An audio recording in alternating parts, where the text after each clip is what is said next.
हालांकि हमने ये भी देखा कि राजस्थान में किस तरीके से 10 दिन के अंदर 10 गुना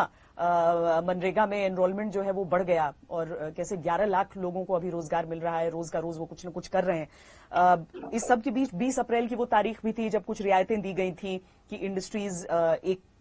कम कैपेसिटी के साथ और कई सारे गाइडलाइंस के साथ चालू हो पाए। क्या उन गाइडलाइंस के साथ जो इंडस्ट्रीज हैं वो उस तरीके से ऑपरेट होने में कामयाब हो पाई हैं, अशोक गहलोत जी? देखिए, नरेगा में बहुत अच्छे प्रगति हुई है। 1 लाख से करीब 12 लाख तक हम पहुंच गए और 30 लाख तक पहुंचने का हमारा इरादा है। और सरकार जब नहीं बनी थी तब भी हमने, सरकार बनते ही पिछली गवर्नमेंट ने केवल मुश्किल से 9 लाख काम करे थे, तब भी 30 लाख तक हम पहुंचे थे। ये हमारा टारगेट है कि ये शानदार यूपीए गवर्नमेंट की देन है देशवासियों को कि अकाल पड़ो या नहीं पड़ो, सूखा पड़ो या नहीं पड़ो, कोई स्थिति आ जाए, कम से कम उसको 100 दिन के रोजगार की गारंटी सरकार देती, कानून बना के पार्लियामेंट। ये सोनिया गांधी की और मनमोहन सिंह जी की बहुत बड़ी देन है देश को, और उसी को लेके हम आगे बढ़ना चाहते हैं। और अभी भी मैं समझता हूँ कि भारत सरकार को चाहिए कि जब एक तरफ वो मांग कर रही है मजदूरों के लिए, इंडस्ट्रीज को कहती है, एमएसएमई वालों को कहती है कि आप इनको लॉकडाउन के दरमियान में इनको वेतन दीजिए आप, तो भारत सरकार अगर जब उद्योगपतियों कहती है, छोटे बड़े उद्योगपति सबको, कि उनको घर बैठे हुए तनख्वाह देनी चाहिए, बिल्कुल ठीक है। मजदूर बेचारा, कोई कसूर नहीं है कि लॉकडाउन के कारण फैक्ट्री बंद हो गई है। उसी प्रकार से भारत सरकार को चाहिए नरेगा के मजदूरों को घर बैठे हुए उसको पैसा मिलना चाहिए जब तक ये कोरोना का लॉकडाउन चले, क्योंकि वो भी तो मजबूरी में लॉकडाउन के कारण से मजदूरी नहीं कर पाया, लॉकडाउन के कारण से उसका मूवमेंट बंद था, काम नहीं हुए थे। ये बहुत बड़ा फैसला जो मैं आपको कहना चाहता हूँ, ये बहुत बड़ा इश्यू मीडिया को उठाना चाहिए देशवासियों के सामने, देश की सरकार के सामने, किस प्रकार नरेगा के गांव के मजदूरों को ही जिस प्रकार आप श्रमिक के लिए कहते हैं पैसा मिलना चाहिए, उसी ढंग से इनको मिलना चाहिए। गहलोत जी, एक चीज और समझना चाहती हूँ कि जैसे हम देखते हैं कि किसी इलाके में 0 केस हो गए, जो कि भीलवाड़ा जिस मॉडल की खूब बात हुई, लेकिन उसके बाद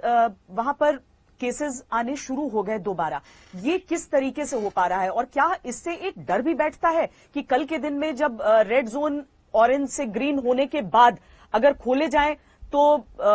हमको शायद ये समझ में आना चाहिए कि सावधानियां किस हद तक बरतती रहनी पड़ेंगी? बिल्कुल ठीक कहा आपने। इसीलिए रेड जोन में तो खैर सारे बंदिश रहेंगे, पर जो ऑरेंज जोन होगा या जो ग्रीन जोन बन जाएगा या बना हुआ है, उसके अंदर भी कल की छूट देने के बावजूद भी आप निश्चिंत रहें, सोशल डिस्टेंसिंग और मास्क का प्रयोग, और जो बंदिशें हैं वो तो अपनानी पड़ेगी सब जगह, उसी से काम चलेगा। और ये तो मैं समझता हूँ कि लॉकडाउन जब खत्म पूरा हो जाएगा तब भी जो स्थिति बन गई है उसमें हैबिट में डालना पड़ेगा लोगों को, थोड़ा सोशल डिस्टेंस रखे, मास्क लगाए। ये लंबे समय तक चलने वाला काम है और ये लोगों को हमें अभी तो ग्रीन जोन में भी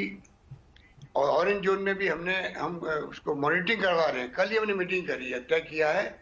कि लॉकडाउन में जो ढील दी गई है उसका मतलब ये नहीं कि लॉकडाउन में पूरी तरह ढील दे दी गई है, खाली इंडस्ट्री दुकान खुल सके, इंडस्ट्री चल सके, वो छूट दी गई है। परंतु बाकी जो है बंदिश से, जो बाकी डिसिप्लिन है, चाहे वो मैंने कहा सोशल डिस्टेंसिंग के हो,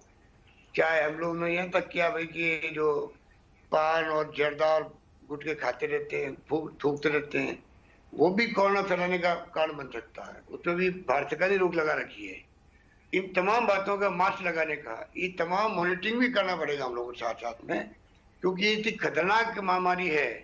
कि हम कॉम्प्रोमाइज कर ही नहीं सकते किसी भी रूप में।